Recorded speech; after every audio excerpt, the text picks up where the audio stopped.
ఆదికాండము 11వ అధ్యాయము. భూమి అందంతటా ఒక్క భాషయు ఒక్క పలుకును ఉండెను.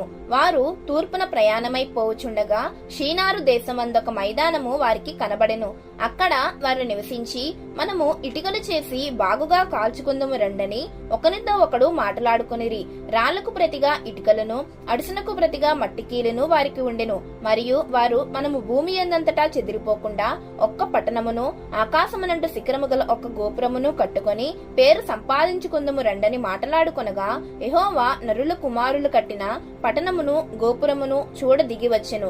అప్పుడు యెహోవా, ఇదిగో జనము ఒక్కటే, వారికందరికీ భాష ఒక్కటే, వారు ఈ పని ఆరంభించి ఉన్నారు. ఇక మీదట వారు చేయదలుచు ఏ పని అయినను చేయకుండా వారికి ఆటంకమేమీయూ ఉండదు. గనుక మనము దిగిపోయి వారిలో ఒకని మాట ఒకనికి తెలియకుండా అక్కడ వారి భాషను తారుమారు చేయదము రండని అనుకొనెను. అలాగూ యెహోవా అక్కడి నుండి భూమి యందంతటా వారిని చెదరగొట్టెను. గనుక వారు ఆ పట్టణమును కట్టుట మానిరి. దానికి బాబేలు అను పేరు పెట్టిరి. ఎందుకనగా అక్కడ యెహోవా భూజనులందరి భాషను తారుమారు చేసెను. అక్కడ నుండి యెహోవా భూమి యందంతటా వారిని చెదరగొట్టెను. షేము వంశావళి ఇది. షేము 100 ఏండ్లు గలవాడై జలప్రవాహము గతించిన 2 ఏండ్లకు అర్పక్షదును కనెను. షేము అర్పక్షదును కనిన తరువాత 700 ఏండ్లు బ్రతికి కుమారులను కుమార్తెలను కనెను. అర్పక్షదు 35 ఏండ్లు బ్రతికి షేలహును కనెను. అర్పక్షదు షేలహును కనిన తరువాత 403 ఏండ్లు బ్రతికి కుమారులను కుమార్తెలను కనెను. షేలహు 30 ఏండ్లు బ్రతికి ఏబేరును కనెను. షేలహు ఏబేరును కనిన తరువాత 403 ఏండ్లు బ్రతికి కుమారులను కుమార్తెలను కనెను. ఏబెరు 34 ఏండ్లు బ్రతికి పెలగును కనెను. ఏబెరు పెలగును కన్న తరువాత 430 ఏండ్లు బ్రతికి కుమారులను కుమార్తెలను కనెను. పెలగు 30 ఏండ్లు బ్రతికి రయూను కనెను. పెలగు రయూను కన్న తరువాత 209 ఏండ్లు బ్రతికి కుమారులను కుమార్తెలను కనెను. రయు 32 ఏండ్లు బ్రతికి సెరూగును కనెను. రయు సెరూగును కన్న తరువాత 207 ఏండ్లు బ్రతికి కుమారులను కుమార్తెలను కనెను. సెరూగు 30 ఏండ్లు బ్రతికి నాహోరును కనెను. సెరూగు నాహోరును కన్న తరువాత 200 ఏండ్లు బ్రతికి కుమారులను కుమార్తెలను కనెను. నాహోరు 29 ఏండ్లు బ్రతికి తెరహును కనెను. నాహోరు తెరహును కన్న తరువాత 119 ఏండ్లు బ్రతికి కుమారులను కుమార్తెలను కనెను. తెరహు 70 ఏండ్లు బ్రతికి అబ్రామును నాహోరును హారానును కనెను. తెరహు వంశావళి ఇది. తెరహు అబ్రామును నాహోరును హారానును కనెను. హారాను లోతును కనెను. హారాను తాను పుట్టిన దేశమందలి కల్దీయుల ఊరను పట్టణంలో తన తండ్రి అయిన తెరహు కంటే ముందుగా మృతి పొందెను. అబ్రామును నాహోరును వివాహము చేసుకొనిరి. అబ్రాము భార్య పేరు శారాయి. నాహోరు భార్య పేరు మిల్కా. ఆమె మిల్కాకును ఇస్సాకును తండ్రి అయిన హారాను కుమార్తె. శారాయి గొడ్రాలి అయి ఉండెను. ఆమెకు సంతానము లేదు.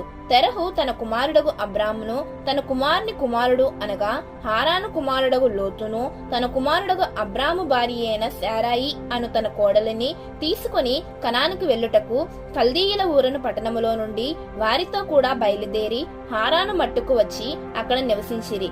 తెరహు బ్రతికిన దినములు 205 ఏండ్లు. తెరహు హారానులో మృతి పొందెను. ఆదికాండము 12వ అధ్యాయము. యెహోవా, నీవు లేచి నీ దేశము నుండియు నీ బంధువుల యొద్ద నుండియు నీ తండ్రి ఇంటి నుండియు బయలుదేరి నేను నీకు చూపించు దేశమునకు వెళ్ళుము. నిన్ను గొప్ప జనముగా చేసి నిన్ను ఆశీర్వదించి నీ నామమును గొప్ప చేయుదును. నీవు ఆశీర్వాదముగా నుందువు. నిన్ను ఆశీర్వదించు వారిని ఆశీర్వదించెదను, నిన్ను దూషించు వారిని శపించెదను. భూమి యొక్క సమస్త వంశములు నీ యందు ఆశీర్వదించబడునని అబ్రాముతో చెప్పగా, యెహోవా అతనితో చెప్పిన ప్రకారము అబ్రాము వెళ్ళెను.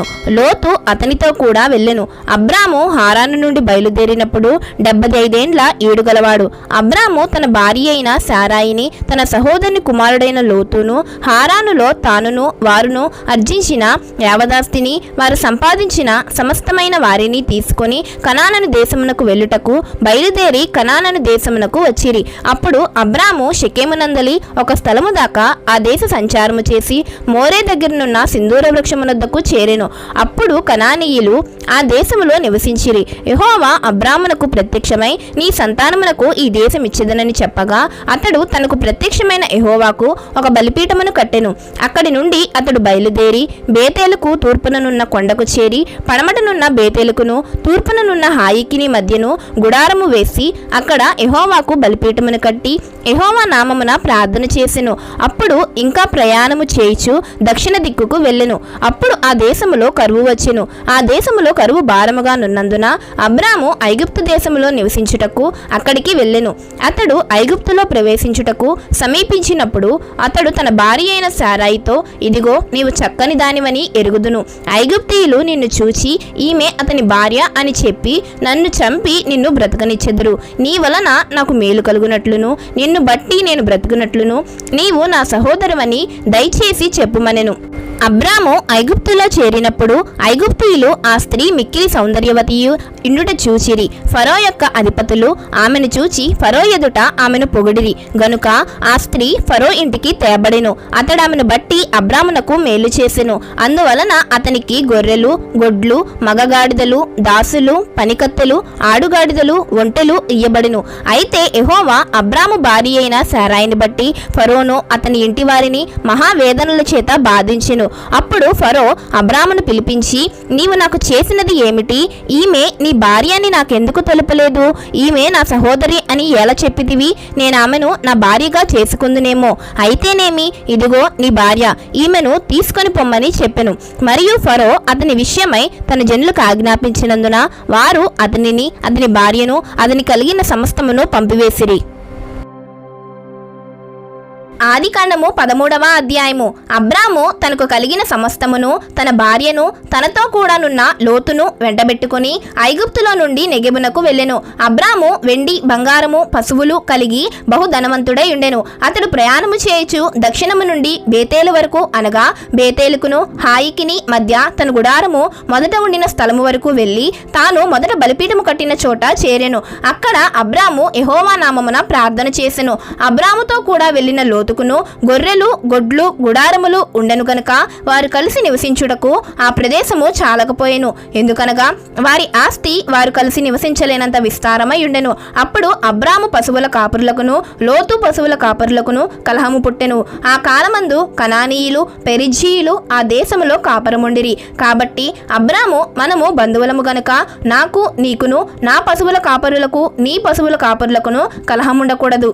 ఈ దేశమంతయు నీ ఎదుట ఉన్నది కదా, దయచేసి నన్ను విడిచి వేరుగా నుండుము. నీవు ఎడమ తట్టునకు వెళ్ళిన ఎడల నేను కుడి తట్టునకును, నీవు కుడి తట్టునకు వెళ్ళిన ఎడల నేను ఎడమ తట్టునకును వెళ్ళుదునని లోతుతో చెప్పగా లోతు కన్నులెత్తి యోర్దాను ప్రాంతమంతటినీ చూచెను. యెహోవా సొదొమ గొమొర్రా అను పట్టణములను నాశనము చేయకమునుపు సోయరుకు వచ్చి వరకు అదంతియు యెహోవా తోటవలెను ఐగుప్తు దేశము వలెను నీళ్లు పారు దేశమై ఉండెను. కాబట్టి లోతు తనకు యోర్దాను ప్రాంతమంతటినీ ఏర్పరచుకొని తూర్పుగా ప్రయాణము చేసెను. అట్లు వారు ఒకరినొకరు వేరైపోయిరి.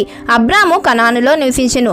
లోతు ఆ మైదానమందున్న పట్టణముల ప్రదేశములలో కాపురముండి సొదొమ దగ్గర తన గుడారము వేసుకునెను. సొదొమ మనుషులు దుష్టులను యెహోవా దృష్టికి బహు పాపులనై ఉండిరి. లోతు అబ్రామును విడిచిపోయిన తర్వాత యెహోవా, ఇదిగో నీ కన్నులెత్తి నీవు ఉన్న చోట నుండి ఉత్తరపు తట్టు, దక్షిణపు తట్టు, తూర్పు తట్టు, పడమర తట్టును చూడుము. ఎందుకనగా నీవు చూచుచున్న ఈ దేశమంతటిని నీకును నీ సంతానమునకును సదాకాలము ఇచ్చేదను. మరియు నీ సంతానము భూమి మీద నుండి రేణువల వలె విస్తరింపజేసేదను. ఎట్లనగా ఒకడు భూమి మీద నుండి రేణువలను లెక్కింపగలిగిన ఎడల నీ సంతానము కూడా లెక్కింపవచ్చును. నీవు లేచి ఈ దేశం యొక్క పొడుగున వెడల్పున దానిలో సంచరించుము, అది నీకిచ్చేదనని అబ్రాముతో చెప్పెను.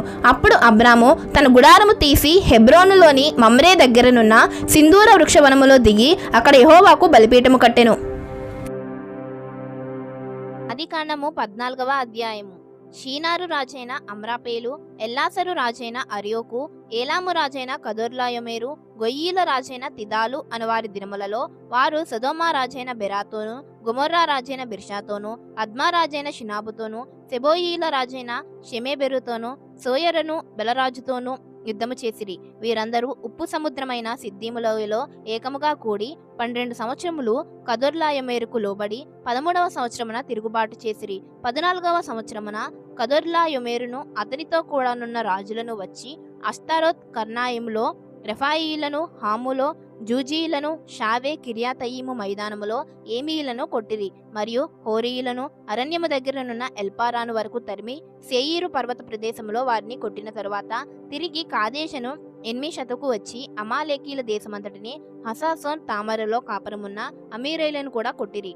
అప్పుడు సొదొమ రాజును, గొమొర్రా రాజును, అద్మా రాజును, సెబోయీము రాజును, సోయరను, బెలరాజును బయలుదేరి సిద్దీము లోయలో వారితో అనగా ఏలాము రాజైన కదొర్లాయోమెరు, గోయీల రాజైన తిదాలు, షీనారు రాజైన అమ్రాపేలు, ఎల్లాసరు రాజైన అరియోకు అను నలుగురితో ఆ 5 రాజులు యుద్ధము చేసిరి. ఆ సిద్దీము లోయలో విస్తారమైన మట్టెకీలు గుంటలు ఉండెను. సొదొమ గుమొర్రాల రాజులు పారిపోయి వాటిలో పడిరి. శేషించిన వారు కొండకు పారిపోయిరి. అప్పుడు వారు సొదొమ గొమొర్రాల ఆస్తి యావత్తును వారి భోజన పదార్థములన్నీ పట్టుకొని పోయిరి. మరియు అబ్రాము సహోదరుని కుమారుడైన లోతు సొదొమలో కాపురముండెను గనుక అతనిని అతని ఆస్తిని పట్టుకొని పోగా తప్పించుకొని ఒకడు వచ్చి హెబ్రీయుడైన అబ్రామునకు ఆ సంగతి తెలిపెను.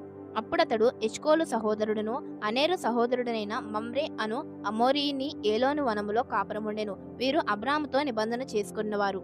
అబ్రాము తన తమ్ముడు చెరపట్టబడినని విని తన ఇంట పుట్టి అలవర్చబడిన 310 మండుగురిని వెంటబెట్టుకుని దాను మట్టుకు ఆ రాజులను తరిమెను. రాత్రివేళ అతడును అతని దాసులను వారికెదురుగా మొనలు తీర్చి వారిని కొట్టి దమస్కునకు ఎడమతట్టునున్న హోబో మట్టుకు తరిమిరి. ఆస్తి యావత్తు తిరిగి తెచ్చి తన తమ్ముడైన లోతును అతని ఆస్తిని, స్త్రీలను, ప్రజలను తిరిగి తీసుకుని వచ్చెను.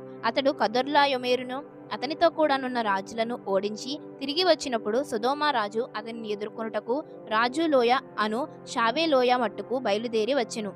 మరియు షాలేము రాజైన మెల్కీసెదెకు రొట్టెను ద్రాక్షరసమును తీసుకుని వచ్చెను. అతడు సర్వోన్నతులకు దేవునికి యాజకుడు. అప్పుడు అతడును అబ్రామును ఆశీర్వదించి ఆకాశమునకును భూమికిని సృష్టికర్తయును సర్వోన్నతుడైన దేవుని వలన అబ్రాము ఆశీర్వదింపబడునుగాక అనియు, నీ శత్రువులను నీ చేతికి అప్పగించిన సర్వోన్నతులకు దేవుడు స్తుతింపబడునుగాక అనియు చెప్పెను. అప్పుడు అతడు అన్నిటిలో ఇతనికి 10వ వంతు ఇచ్చెను. సొదొమ రాజు మనుషులను నాకిచ్చి ఆస్తిని నీవే తీసుకొనమని అబ్రాముతో చెప్పగా అబ్రాము, నేనే అబ్రామును ధనవంతునిగా చేసితినని నీవు చెప్పకుండానట్లు ఒక నూలు పోగనైనను చెప్పుల వారనైనను నీ వాటిలో ఏదైనను తీసుకొన్నని ఆకాశమునకును భూమికిని సృష్టికర్తయును సర్వోన్నతుడును దేవుడినైన యెహోవా ఎదుట నా చెయ్యి ఎత్తి ప్రమాణము చేసియున్నాను. అయితే ఈ పడుచువారు భుజించినది తప్ప నాతో కూడా వచ్చిన ఆనేరు, ఎష్కోలు, మమ్రే అని వారికి ఏ ఏ భాగములు రావలెనో ఆయా భాగములు మాత్రము వారిని తీసుకొని నిమ్మని సొదొమ రాజుతో చెప్పెను. ఆదికాండము 15వ అధ్యాయము. ఇవి జరిగిన తరువాత యెహోవా వాక్యము అబ్రామునకు దర్శనమందు వచ్చి, అబ్రామా, భయపడకుము, నేను నీకు కేడము, నీ బహుమానము అత్యధికమగునని చెప్పెను. అందుకు అబ్రాము, ప్రభువైన యెహోవా నాకేమి ఇచ్చిననేమి, నేను సంతానము లేనివాడనై పోవుచున్నానే, దమస్కు ఎలియాజరే నా ఇంటి ఆస్తి కర్తయగును కదా. మరియు అబ్రాము, ఇదిగో నీవు నాకు సంతానమియ్యలేదు గనుక నా పరివారములో ఒకడు నాకు వారసుడగునని చెప్పగా యెహోవా వాక్యము అతని యొద్దకు వచ్చి, ఇతడు నీకు వారసుడు కాడు, నీ గర్భవాసమున పుట్టబోచున్నవాడు నీకు వారసుడగునని చెప్పెను. మరియు ఆయన వెలుపలికి అతను తీసుకుని వచ్చి, నీవు ఆకాశము వైపు తేరిచూచి నక్షత్రములను లెక్కించుటకు నీ చేతనైతే లెక్కించుమని చెప్పి నీ సంతానము అలాగవునని చెప్పెను. అతడు యెహోవాను నమ్మెను. ఆయన అది అతనికి నీతిగా ఎంచెను. మరియు ఆయన, నీవు ఈ దేశమును స్వతంత్రించుకొనున్నట్లు దాన్ని నీకిచ్చుటకు కల్దీయుల ఊరను పట్టణములో నుండి నిన్ను యువతలకు తీసుకుని వచ్చిన యెహోవాను నేనే అని చెప్పినప్పుడు అతడు, ప్రభువైన యెహోవా, నేను దీన్ని స్వతంత్రించుకొనిదనని నాకెట్లు తెలియననగా ఆయన 3 ఏండ్ల పెయ్యను, 3 ఏండ్ల మేకను, 3 ఏండ్ల పొట్టేలును, ఒక తెల్ల గువ్వను, ఒక పావురపు పిల్లను నా యొద్దకు తెమ్మని అతనితో చెప్పెను. అతడు అవన్నీ తీసుకుని వాటిని నడుముకు ఖండించి దేని ఖండమును దాని ఖండమునకు ఎదురుగా నుంచెను. పక్షులను అతడు ఖండింపలేదు. గద్దలు ఆ కళేబరముల మీద వాలినప్పుడు అబ్రాము వాటిని తోలివేసెను. ప్రొద్దుగ్రుంకపోయినప్పుడు అబ్రామునకు గాఢ నిద్ర పట్టెను. భయంకరమైన కటిక చీకటి అతని కమ్మగా ఆయన, నీ సంతతి వారు తమది కాని పరదేశమందు నివసించి ఆ దేశపు వారికి దాసులుగా నుందురు. వారు 400 ఏండ్లు వీరిని శ్రమ పెట్టుదురు. వీరు ఎవరికి దాసులవుదురో ఆ జనమునకు నేనే తీర్పు తీర్చుదును. తరువాత వారు మిక్కిలి ఆస్తితో బయలుదేరి వచ్చెదరు. నీవు క్షేమముగా నీ పితరుల యొద్దకు పోయెదవు. మంచి వృద్ధాప్యమందు పాతిపెట్టబడుదువు.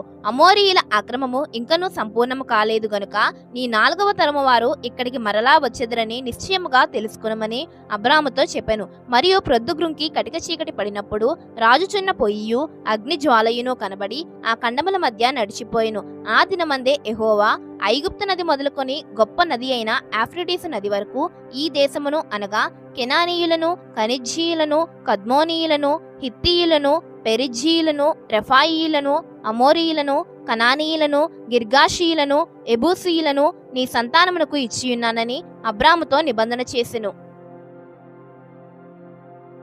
ఆదికాండము 16వ అధ్యాయము. అబ్రాము భార్య అయిన శారయి అతనికి పిల్లలు కనలేదు. ఆమెకు హాగరు అను ఐగుప్తురాలైన దాసియుండెను. కాగా శారయి, ఇదిగో నేను పిల్లలు కనకుండా యెహోవా చేసియున్నాడు, నీవు దయచేసి నా దాసితో పొమ్ము, ఒకవేళ ఆమె వల్ల నాకు సంతానము కలగవచ్చునని అబ్రాముతో చెప్పెను. అబ్రాము శారాయి మాట వినెను. కాబట్టి అబ్రాము కనాను దేశములో 10 ఏండ్లు కాపురమున్న తరువాత అబ్రాము భార్య అయిన శారయి తన దాసి అయిన హాగరును ఐగుప్తీయురాలైన తీసుకుని తన పెనిమిటి అయిన అబ్రామునకు భారీగా ఉండనట్లు అతనికి ఇచ్చెను. అతడు హాగరుతో పోయినప్పుడు అది గర్భవతి ఆయెను. అది తాను గర్భవతినైతినని తెలుసుకునినప్పుడు దాని యజమానురాలు దాని దృష్టికి నీచమైనదాయెను. అప్పుడు శారయి, నా ఉసురు నీకు తగులును, నేనే నా దాసిని నీ కౌకిటికిచ్చిన తరువాత తాను గర్భవతినైతినని తెలుసుకునినప్పుడు నేను దాని దృష్టికి నీచమైన దానినైతిని, నాకును నీకును యెహోవా న్యాయము తీర్చునుగాక అని అబ్రాముతో అనెను. అందుకు అబ్రాము, ఇదిగో నీ దాసి నీ చేతిలో ఉన్నది, నీ మనస్సు వచ్చినట్లు దాని చేయుమని శారయితో చెప్పెను.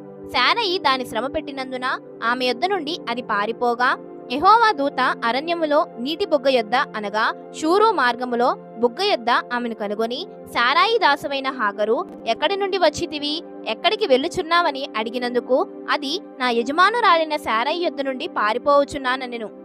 అప్పుడు యెహోవా దూత, నీ యజమానురాలి యొద్దకు తిరిగి వెళ్లి ఆమె చేతి క్రింద అణిగియుండుమని దానితో చెప్పెను.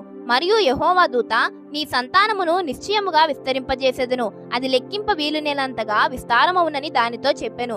మరియు యెహోవా దూత, ఇదిగో యెహోవా నీ మొరను వినెను, నీవు గర్భవతివై ఉన్నావు, నీవు కుమారుని కని అతనికి ఇష్మాయేలు అని పేరు పెట్టుదువు. అతడు అడవి గాడిద వంటి మనుష్యుడు, అతని చెయ్యి అందరికిని అందరి చేతులు అతనికిని విరోధముగా ఉండును, అతడు తన సహోదరులందరి ఎదుట నివసించునని దానితో చెప్పగా అది చూచుచున్న దేవుడవు నీవే అను పేరు తనతో మాట్లాడిన యెహోవాకు పెట్టెను. ఏలయనగా నన్ను చూచిన వాణ్ణి నేనిక్కడ చూచి తిని కదా అని అనుకొనెను. అందుచేత ఆ నీటి బుగ్గకు బేయర్ లహాయి రోయి అను పేరు పెట్టబడెను. అది కాదేశూరును బెరెదుకును మధ్య ఉన్నది. తరువాత హాగరు అబ్రామునకు కుమారుని కనెను. అబ్రాము హాగరు కన్న తన కుమారునికి ఇష్మాయేలను పేరు పెట్టెను. హాగరు అబ్రామునకు ఇష్మాయేలును కనినప్పుడు అబ్రాము 86 ఏండ్లవాడు. ఆదికాండము 17వ అధ్యాయము. అబ్రాము 99 ఏండ్లవాడైనప్పుడు యెహోవా అతనికి ప్రత్యక్షమై, నేను సర్వశక్తిగల దేవుడును, నా సన్నిధిలో నడుచుచు నిందారహితుడివై ఉండుము, నాకును నీకును మధ్య నా నిబంధనను నియమించి నిన్ను అత్యధికముగా అభివృద్ధి పొందించెదనని అతనితో చెప్పెను. అబ్రాము సాగిలపడి ఉండగా దేవుడు అతనితో మాట్లాడి, ఇదిగో నేను నియమించిన నా నిబంధన నీతో చేసియున్నాను, నీవు అనేక జనములకు తండ్రివగుదువు, మరియు ఇక మీదట నీ పేరు అబ్రాము అనబడదు, నిన్ను అనేక జనములకు తండ్రినిగా నియమించితిని గనుక నీ పేరు అబ్రహాము అనబడును. నీకు అత్యధికముగా సంతానాభివృద్ధి కలిగజేసి నీలో నుండి జనములు వచ్చినట్లు నియమించుదును, రాజులను నీలో నుండి వచ్చెదరు. నేను నీకును నీ తరువాత నీ సంతానమునకును దేవుడినై ఉండునట్లు నాకును నీకును నీ తరువాత వారి తరములలో నీ సంతతికి నీ మధ్య నా నిబంధనను నిత్య నిబంధనగా స్థిరపరచెదను. నీకును నీ తరువాత నీ సంతతికిని నీవు పరదేశివై ఉన్న దేశమును అనగా కనాను దేశమంతటిని నిత్య స్వాస్యముగా ఇచ్చి వారికి దేవుడినై ఉందునని అతనితో చెప్పెను. మరియు దేవుడు, నీవు మాత్రమే గాక నీ తరువాత వారి తరములలో నీ సంతతియు నా నిబంధనను గైకొనవలెను. నాకును నీకును నీ తరువాత నీ సంతతికి నీ మధ్య మీరు గైకొనవలసిన నా నిబంధన ఏదనగా, మీలో ప్రతి మగవాడును సున్నతి పొందవలెను, మీరు మీ గోప్యాంగ చర్మమును సున్నతి పొందవలెను, అది నాకు నీకు మధ్యనున్న నిబంధనకు సూచనగా ఉండును. 8 దినముల వయసు గలవాడు అనగా నీ ఇంట పుట్టినవాడైనను నీ సంతానము కాని అన్యుని వద్ద వెండితో కొనబడిన వాడైనను మీ తరములలో ప్రతి మగవాడు మీలో సున్నతి పొందవలెను. నీ ఇంట పుట్టినవాడును నీ వెండితో కొనబడినవాడును తప్పక సున్నతి పొందవలెను. అప్పుడు నా నిబంధన మీ శరీరమందు నిత్య నిబంధనగా ఉండును. సున్నతి పొందని మగవాడు అనగా ఎవని గోప్యాంగ చర్మమును సున్నతి చేయబడదో అట్టివాడు తన జనములలో నుండి కొట్టివేయబడును. వాడు నా నిబంధన మీరియున్నాడని అబ్రహాముతో చెప్పెను. మరియు దేవుడు, నీ భార్య అయిన శారాయి పేరు శారాయి అనవద్దు, ఏలయనగా ఆమె పేరు శారా. నేనామెను ఆశీర్వదించి ఆమె వలన నీకు కుమారుని కలుగజేసేదను. నేనామెను ఆశీర్వదించెదను. ఆమె జనములకు తల్లియేయుండును. జనముల రాజులు ఆమె వలన కలుగుదురని అబ్రహాముతో చెప్పెను. అప్పుడు అబ్రహాము సాగిలపడి నవ్వి, 100 ఏండ్ల వానికి సంతానము కలుగునా, 9 ఏండ్ల శారా కనునా అని వయసులో అనుకొనెను. అబ్రహాము, ఇష్మాయేలు నీ సన్నిధిని బ్రతుకననుగ్రహించుము అని దేవునితో చెప్పగా, దేవుడు, నీ భార్య అయిన శారా నిశ్చయముగా నీకు కుమారుని కనును. నీవతనికి ఇస్సాకు అని పేరు పెట్టుదువు. అతని తరువాత అతని సంతానము కొరకు నిత్య నిబంధనగా నా నిబంధనను అతనితో స్థిరపరచెదను. ఇష్మాయేలును గురించి నీవు చేసిన మనవి నేను వింటిని. ఇదిగో, నేను అతన్ని ఆశీర్వదించి అతనికి సంతానాభివృద్ధి కలుగజేసి అత్యధికముగా అతన్ని విస్తరింపజేసేదను. అతడు 12 మంది రాజులను కనును. అతనిని గొప్ప జనముగా చేసేదను. అయితే వచ్చు సంవత్సరము ఈ కాలమందు శారా నీకు కనబోవు ఇస్సాకుతో నా నిబంధనను స్థిరపరచెదనని చెప్పెను. దేవుడు అబ్రహాముతో మాట్లాడ చాలించిన తరువాత అతని యొద్ద నుండి పరమునకు వెళ్ళెను. అప్పుడు అబ్రహాము తన కుమారుడైన ఇష్మాయేలును, తన ఇంట పుట్టిన వారినందరినీ, తన వెండితో కొనబడిన వారికందరికీ, అబ్రహాము ఇంటి మనుషులలో ప్రతి వారిని పట్టుకుని దేవుడు తనతో చెప్పిన ప్రకారము ఆ దినమందే వారి వారి గోప్యాంగ చర్మమును సున్నతి చేసెను. అబ్రహాము గోప్యాంగ చర్మము సున్నతి చేయబడినప్పుడు అతడు 99 ఏండ్లవాడు. అతని కుమారుడైన ఇష్మాయేలు గోప్యాంగ చర్మము సున్నతి చేయబడినప్పుడు అతడు 13 ఏండ్లవాడు. ఒక్క దినమందే అబ్రహామును అతని కుమారుడైన ఇష్మాయేలును సున్నతి పొందిరి. అతని ఇంట పుట్టినవారును అన్యుని యొద్ద వెండితో కొనబడిన వారును అతని ఇంటిలోని పురుషులందరూ అతనితో కూడా సున్నతి పొందిరి. ఆదికాండము 18వ అధ్యాయము. మరియు మమ్రే దగ్గరనున్న సింధూర వనములో అబ్రహాము ఎండవేళ గుడారపు ద్వారమందు కూర్చొని ఉన్నప్పుడు యెహోవా అతనికి కనబడెను. అతడు కన్నులెత్తి చూచినప్పుడు 3 మనుషులు అతని ఎదుట నిలువబడి యుండిరి. అతడు వారిని చూచి గుడారపు వాకిటి నుండి వారిని ఎదుర్కొనుటకు పరుగెత్తి నేలమట్టుకు వంగి, ప్రభువా, నీ కటాక్షము నా మీద ఉన్నయెడల ఇప్పుడు నీ దాసుని దాటిపోవద్దు. నేను కొంచెము నీళ్లు తెప్పించెదను. దయచేసి కాళ్ళు కడుగుకొని ఈ చెట్టు క్రింద అలసట తీర్చుకొనుడి. కొంచెము ఆహారము తెచ్చెదను. మీ ప్రాణములను బలపరుచుకొనుడి. తరువాత మీరు వెళ్ళవచ్చును. ఇందు నిమిత్తము గదా మీ దాసుని యొద్దకు వచ్చితిరి అనెను. వారు, నీవు చెప్పినట్లు చేయమనగా అబ్రహాము గుడారములోనున్న శారా యొద్దకు వెళ్లి, నీవు త్వరపడి 3 మానికల మెత్తని పిండి తెచ్చి పిసికి రొట్టెలు చేయమని చెప్పెను.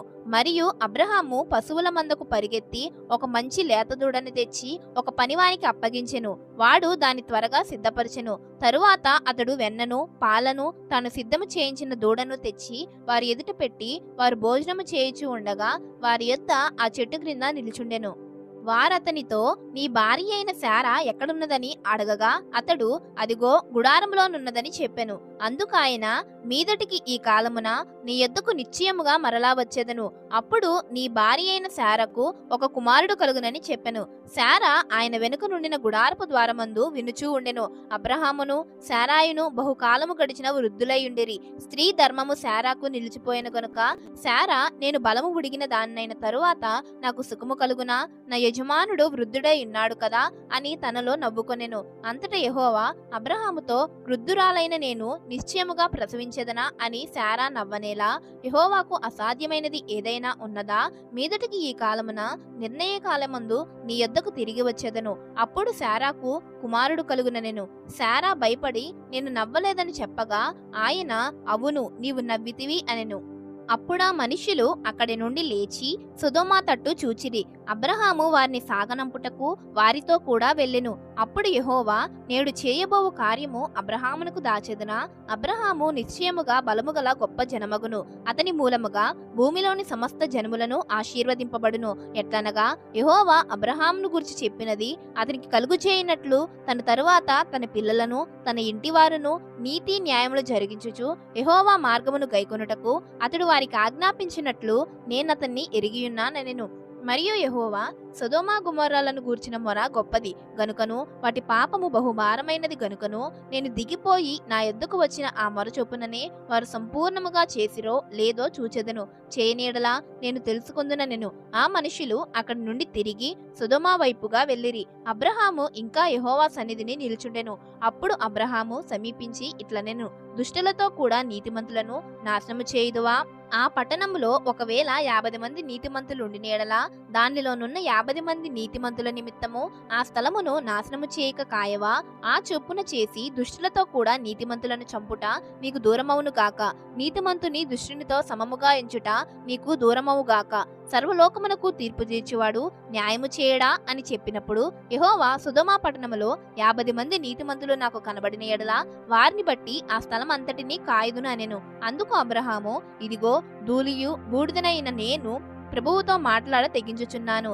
50 మంది నీతిమంతులలో ఒకవేళ 5 తక్కువైతే 5 తక్కువైనందున ఆ పట్టణమంతయు నాశనము చేయుదవా అని మరలా అడిగెను. అందుకాయన, అక్కడ 45 నాకు కనబడిన ఎడల నాశనము చేయుననెను. అతడింకా ఆయనతో మాట్లాడుచు, ఒకవేళ అక్కడ 40 మందియే కనబడుదురేమో అనినప్పుడు ఆయన ఆ 40 మందిని బట్టి నాశనము చేయకయుందునని చెప్పగా అతడు, ప్రభువు కోపపడని ఎడల నేను మాట్లాడెదను. ఒకవేళ అక్కడ 30 మందియే కనబడుదురేమో అనినప్పుడు ఆయన, అక్కడ 30 మంది నాకు కనబడిన ఎడల నాశనము చేయననెను. అందుకతడు, ఇదిగో ప్రభువుతో మాట్లాడ తెగించితిని. ఒకవేళ అక్కడ 20 మంది కనబడుదురేమో అన్నప్పుడు ఆయన, ఆ 20 మందిని బట్టి నాశనము చేయకుందుననగా అతడు, ప్రభువు కోపపడని ఎడల నేను ఇంకొక మారే మాట్లాడెదను. ఒకవేళ అక్కడ 10 మంది కనబడుదురేమో అనినప్పుడు ఆయన ఆ 10 మందిని బట్టి నాశనము చేయకయుందునెను. యెహోవా అబ్రహాముతో మాట్లాడుట చాలించి వెళ్ళిపోయెను. అబ్రహాము తన ఇంటికి తిరిగి వెళ్ళెను. ఆదికాండము 19వ అధ్యాయము. ఆ సాయంకాలమందు ఆ 2 దేవదూతలు సొదొమ చేరినప్పటికీ లోతు సొదొమ గవని యొద్ద కూర్చుని ఉండెను. లోతు వారిని చూచి వారి ఎదుర్కొనుటకు లేచి సాష్టాంగ నమస్కారము చేసి, నా ప్రభువులారా, దయచేసి మీ దాసుని ఇంటికి వచ్చి రాత్రి వెళ్ళబుచ్చి కాళ్ళు కడుగుకొనుడి. మీరు పెందలకడ లేచి మీ త్రోవను వెళ్ళవచ్చుననెను. అందుకు వారు, అలాగు కాదు, నడివీధిలో రాత్రి వెళ్ళబుచ్చదమని చెప్పిరి. అయినను అతడు మిక్కిలి బలవంతము చేసినప్పుడు వారు అతని తట్టు తిరిగి అతని ఇంట ప్రవేశించిరి. అతడు వారికి విందు చేసి పొంగని రొట్టెలు కాల్చగా వారు భోజనము చేసిరి. వారు పండుకొనక ముందు ఆ పట్టణస్థులు అనగా సొదొమ మనుషులు, బాలురును, వృద్ధులను, ప్రజలందరూ నలుదిక్కుల నుండి కూడివచ్చి ఆ ఇల్లు చుట్టివేసి లోతును పిలిచి, ఈ రాత్రి నీ యొద్దకు వచ్చిన మనుషులు ఎక్కడా? మేము వారిని కూడినట్లు మా యొద్దకు వారిని వెలుపలకు తీసుకొని రమ్మని అతనితో చెప్పగా, లోతు వెలుపల ద్వారమునొద్దనున్న వారి దగ్గరకు వెళ్లి తన వెనుక తలుపు వేసి, అన్నలారా, ఇంత పాతకము కట్టుకొనకుడి. ఇదిగో పురుషుని కూడని 2 కుమార్తెలు నాకున్నారు. సెలవైతే వారిని మీ యొద్దకు వెలుపలికి తీసుకుని వచ్చేదను. వారిని మీ మనస్సు వచ్చినట్లు చేయుడి. ఈ మనుషులు నా ఇంటి నీడకు వచ్చియున్నారు గనక వారిని మీరేమీ చేయకూడదని చెప్పినప్పుడు వారు, నీవు అవతలికి పొమ్మనిరి. మరియు వారు, వీడెవడో మనలోనికి పరదేశిగా వచ్చి తీర్పరిగా నుండి చూచుచున్నాడు. కాగా వారికంటే నీకు ఎక్కువ కీడు చేసేదమని చెప్పి లోతు అను ఆ మనుషుని మీద దొమ్మిగా పడి తలుపు పగలగొట్టుటకు సమీపించిరి. అయితే ఆ మనుషులు తమ చేతులు చాపి లోతును ఇంటి లోపలికి తమ యుద్ధకు తీసుకొని తలుపు వేసిరి. అప్పుడు వారు పిన్నలు మొదలుకొని పెద్దల వరకు ఆ ఇంటి ద్వారము దగ్గరనున్న వారికి కనుమబ్బు కలుగజేయగా వారు ద్వారము కనుగొనలేక విసికిరి. అప్పుడు ఆ మనుషులు లోతుతో, ఇక్కడ నీకు మరి ఎవరున్నారు? నీ అల్లుని, నీ కుమారులను, నీ కుమార్తెలను, ఈ ఊరిలో నీకు కలిగిన వారినందరినీ వెలుపలకు తీసుకుని రమ్ము. మేము ఈ చోటు నాశనము చేయవచ్చితిమి. వారిని గూర్చి మొర యెహోవా సన్నిధిలో గొప్పదాయను గనుక దాన్ని నాశనము చేయుటకు యెహోవా మమ్మను పంపెనని చెప్పగా, లోతు బయటకు వెళ్లి తన కుమార్తెలను పెండ్లాడైన తన అల్లులతో మాట్లాడి, లెండి, ఈ చోటు విడిచిపెట్టి రండి, యెహోవా ఈ పట్టణమును నాశనము చేయబోచున్నాడని చెప్పెను. అయితే అతడు తన అల్లుల దృష్టికి ఎగతాళి చేయవాని వలె ఉండెను. తెల్లవారినప్పుడు ఆ దూతలు లోతును త్వరపెట్టి, లెమ్ము, ఈ ఊరి దోష శిక్షలో నశించిపోకుండా నీ భార్యను, ఇక్కడనున్న నీ 2 కుమార్తెలను తీసుకుని రమ్మని చెప్పిరి. అతడు తడువు చేసెను. అప్పుడు అతని మీద యెహోవా కనికరపడుట వలన ఆ మనుషులు అతని చేతిని, అతని భార్య చేతిని, అతని 2 కుమార్తెల చేతులను పట్టుకుని వెలుపలకు తీసుకుని వచ్చి ఆ ఊరి బయట ఉంచిరి. ఆ దూతలు వారిని వెలుపలికి తీసుకుని వచ్చిన తరువాత ఆయన, నీ ప్రాణమును దక్కించుకున్నట్లు పారిపుమ్ము, నీ వెనుకకు చూడకుము. ఈ మైదానములో ఎక్కడనూ నిలువక నీవు నశించిపోకుండా ఆ పర్వతమునకు పారిపొమ్మని చెప్పగా లోతు, ప్రభువా, అలాగు కాదు, ఇదిగో నీ కటాక్షము నీ దాసుని మీద వచ్చినది. నా ప్రాణము రక్షించుట వలన నీవు నా ఎడల కనపరిచిన నీ కృపను కనపరిచితివి.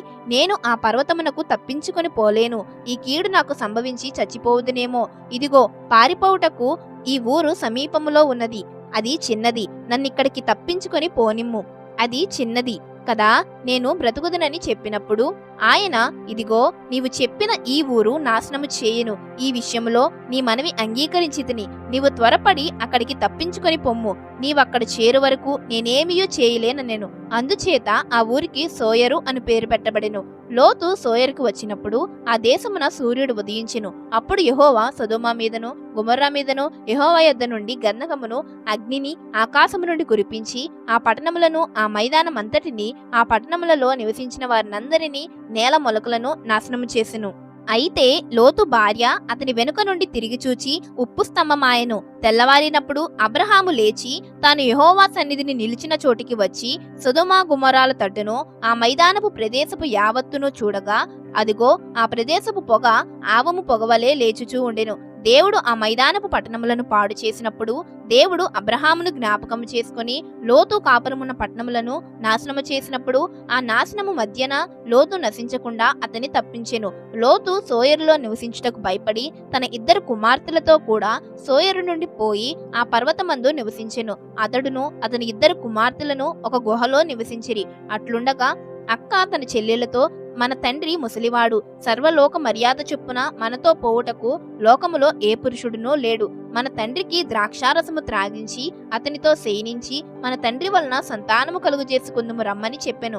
ఆ రాత్రి వారు తమ తండ్రికి ద్రాక్షారసము త్రాగించిన తరువాత అతని పెద్ద కుమార్తె లోపలికి వెళ్లి తన తండ్రితో శయనించెను. కాని ఆమె ఎప్పుడు శయనించెనో ఎప్పుడు లేచిపోయినో అతనికి తెలియలేదు. మరునాడు అక్క తన చెల్లెల్ని చూచి, నిన్నటి రాత్రి నా తండ్రితో నేను శయనించి తిని ఈ రాత్రి అతనికి ద్రాక్షారసము త్రాగించిన తరువాత నీవు లోపలికి వెళ్లి అతనితో శయనించుము.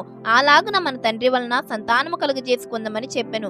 ఆ రాత్రియు వారు తమ తండ్రికి ద్రాక్షారసము త్రాగించిరి. అప్పుడు ఆ చిన్నది లేచి అతనితో శయనించెను. ఆమె ఎప్పుడు శయనించెనో ఎప్పుడు లేచిపోయినో అతనికి తెలియలేదు. అలాగున లోతు యొక్క 2 కుమార్తెలు తమ తండ్రి వలన గర్భవతులైరి. వారిలో పెద్దది కుమార్నికని వానికి మోయాబని పేరు పెట్టెను. అతడు నేటి వరకు మోయాబీలకు మూలపురుషుడుగా ఎంచబడెను. చిన్నది కూడా కుమార్నికని వానికి బెన్నమ్మి అని పేరు పెట్టెను. అతడు నేటికి వరకు అమ్మోనీయులకు మూలపురుషుడుగా ఎంచబడెను. ఆదికాండము 20వ అధ్యాయము. అక్కడి నుండి అబ్రహాము దక్షిణ దేశమునకు తరలిపోయి కాదేశుకును షూరుకును మధ్య ప్రదేశములో నివసించి గెరారులో కొన్నాళ్లు ఉండెను. అప్పుడు అబ్రహాము తన భార్య అయిన శారాను గూర్చి, ఈమె నా చెల్లెలని చెప్పెను గనుక గెరారు రాజైన అబీమెలెకు శారాను పిలిపించి తన ఇంట చేర్చుకొనెను. అయినను రాత్రి వేళ దేవుడు స్వప్నమందు అబీమెలెకు నద్దకు వచ్చి, నీవు నీ ఇంట చేర్చుకున్న స్త్రీ ఒక పురుషునికి భార్య గనుక ఆమె నిమిత్తము నీవు చచ్చినవాడువు సుమా అని చెప్పెను.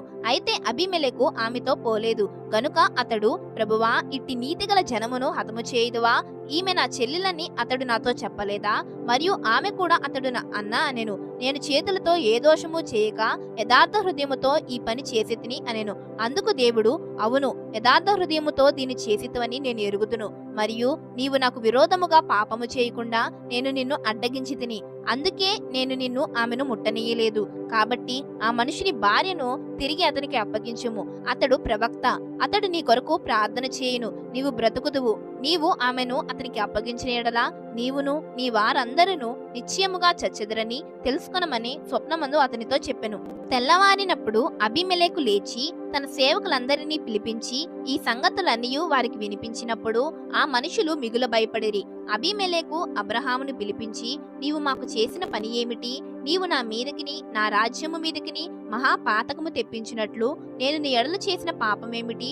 చేయరాని కార్యములు నాకు చేసితవని అతనితో చెప్పెను. మరియు అబీమెలెకు, నీవేమి చూచి ఈ కార్యము చేసితవని అబ్రహామును అడుగగా, అబ్రహాము, ఈ స్థలమందు దేవుని భయము ఏమాత్రమునూ లేదు గనుక నా భార్య నిమిత్తము నన్ను చంపుదురనుకుని చేసితిని. అంతేకాక ఆమె నా చెల్లెలు అన్న మాట నిజమే. ఆమె నా తండ్రి కుమార్తె గాని నా తల్లి కుమార్తె కాదు. ఆమె నాకు భార్య అయినది. దేవుడు నన్ను నా తండ్రి ఇల్లు విడిచి దేశాంతరము పోవునట్లు చేసినప్పుడు నేను ఆమెను చూచి మనము పోవు ప్రతి స్థలమందు ఇతడు నా సహోదరుడని నన్ను గూర్చి చెప్పుము. నీవు నాకు చేయవలసిన ఉపకారం ఇదియేనని చెప్పితిని అనెను. అబీమెలెకు గొర్రెలను గొడ్లను దాసీ జనులను రప్పించి అబ్రహాముకిచ్చి అతని భార్య అయిన శారాను అతనికి తిరిగి అప్పగించెను. అప్పుడు అబీమెలెకు, ఇదిగో నా దేశము నీ ఎదుట ఉన్నది, నీకిష్టమైన స్థలమందు కాపురముండమనెను. మరియు అతడు శారాతో, ఇదిగో నీ అన్నకు నేను 1000 రూపాయలనిచ్చియున్నాను. ఇది నీ యొద్దనున్న వారందరి దృష్టికి ప్రాయశ్చిత్తముగా ఉండుటకై ఇది నీ పక్షముగా ఇచ్చియున్నాను. ఈ విషయం అంతటిలో నీకు న్యాయము తీరిపోయేదనెను. అబ్రహాము దేవుని ప్రార్థింపగా దేవుడు అబీమెలెకును అతని భార్యను అతని దాసీలను బాగు చేసెను. వారు పిల్లలు కనిరి. ఏలయనగా అబ్రహాము భార్య అయిన శారాను బట్టి దేవుడు అబీమెలెకు ఇంటిలో ప్రతి గర్భమును మూసియుండెను.